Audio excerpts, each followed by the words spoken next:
মান্নতের এতেকাফ কমপ্লিট করার জন্য, সেটাকে বাস্তবায়ন করার জন্য রমজান লাগে। রমজান ছাড়া রমজানের বাইরে অন্য কোনো মাসে মসজিদে ইতিকাফ করা কি শরিয়া বিধান আছে?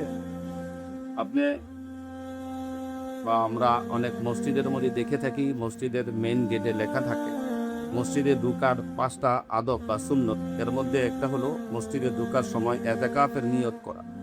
আমি যতক্ষণ মসজিদে থাকতেছি এতেকাফের নিয়ত থাকতেছি, এটা হলো নফল এতেকাফ। বাকি একটা হলো সুন্নতে মুআক্কাদা আল কিফায়া, যেটা রমজানের শেষ দশকে এটা সমস্ত মহল্লাবাসীর পক্ষ থেকে একজন হলেও এই এতেকাফটা করলে সবাই বেঁচে যায়। এটা হলো সুন্নতে মুআক্কাদা আল কিফায়া, এটার জন্য শর্ত হলো রমজানের মতো। আরেকটা হলো ওয়াজিব এতেকাফ। কেউ যদি এতেকাফের নিয়ত করে যে আমি মসজিদে 10 দিন এতেকাফ করবো, 5 দিন এতেকাফ করবো, এমন মান্যত করে, তাহলে মান্যতের এতেকাফ কমপ্লিট করার জন্য, সেটাকে বাস্তবায়ন করার জন্য রমজান লাগে। রমজান ছাড়া ওয়াজিব বা সুন্নতে মুআক্কাদা এতেকাফ পাবে না।